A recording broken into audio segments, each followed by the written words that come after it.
नाजरीन, यूएई और सऊदी अरब के दरमियान इस वक्त जो तनाज़ा है, टग ऑफ वॉर है, उसके मकासद क्या हैं और जो रास्ता है जिसके ऊपर इस वक्त यूएई चल रहा है वो किस तरफ जा रहा है, आगे चलकर होगा क्या, इसका इसराइल के साथ क्या ताल्लुक है, इसका गजा के साथ क्या ताल्लुक है और इसका पूरे रीजन के साथ क्या ताल्लुक है, आज हम आपको तफसील से उस बारे में बता देते हैं। नाज़रीन, सोमालीलैंड के अंदर इस वक्त खास तौर पर हम बता देते हैं आपको कि एक ऐसी नेवल बेस है जो इस वक्त यूएई के पास है। इसे बारबरा नेवल बेस कहते हैं। यहाँ पर एक बाकायदा एक अड्डा है जो इस वक्त मौजूद है और इसी सोमालीलैंड को हाल ही में इसराइल ने तस्लीम किया है। कहानी यहाँ ये भी बताई जाती है कि जहाँ एक तरफ इसराइल चाहता है कि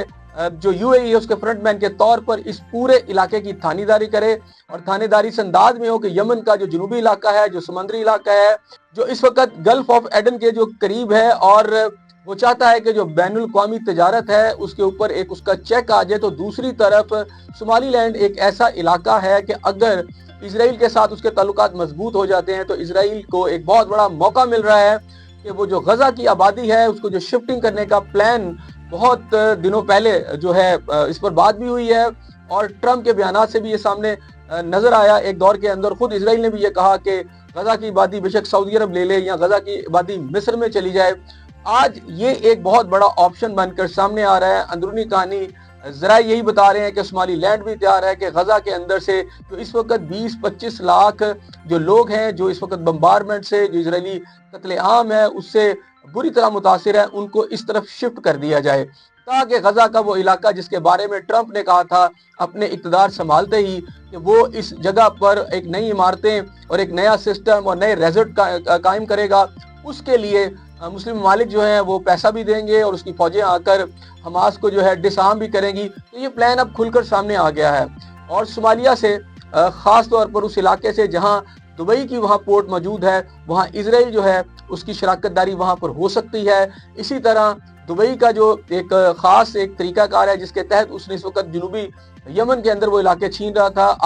आज ख़ास तौर पर सऊदी अरब ने फौजें वहां पर दाखिल कर दी हैं और इसका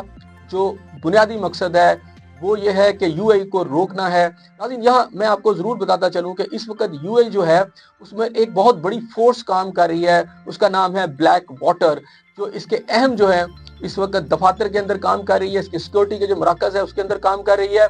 और जो एजेंडा जो इस वक्त यूएई का है उसको आगे बढ़ाने में मदद दे रही है।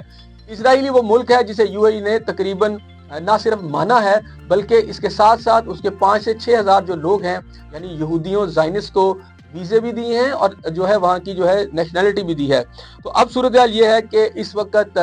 इसराइल और ख़ास तौर पर अमेरिका मिडल ईस्ट के अंदर जो अफरा तफरी चाहते हैं, जो हमें नज़र आ रही है इस वक्त ईरान के अंदर भी जिस तरह की सिचुएशन हो चुकी है, डेफिनेटली इसके पीछे भी ईरान को गैर मुस्तहकम करने में अमेरिका और इसराइल मौजूद हैं। इसके साथ साथ पूरे जो अफ्रीका के अंदर जो है इस वक्त दुबई या मुत्तहिदा अमीरात जो है वो चाहता है कि उसका इन्फ्लुएंस बढ़ जाए और इससे पहले बड़ी खामोशी के साथ उसने बहुत सारे इलाकों में ऐसे मंसूबे ले लिए अफ्रीका के अंदर जिसमें इंफ्रास्ट्रक्चर, एनर्जी और लॉजिस्टिक के नाम के ऊपर पोर्ट्स और ड्राई पोर्ट्स जो हैं वहाँ पर ग्रेजुअली अपना जो किरदार है बढ़ा लिया। जिन ममालिक के अंदर इस वक्त यूएई जो है वो अपने पाँव फैला रहा है उसमें सूडान है, उसमें इथोपिया है, कीनिया है, तंजानिया है, रवांडा है, अंगोला है, मिस्र है और साउथ अफ्रीका है।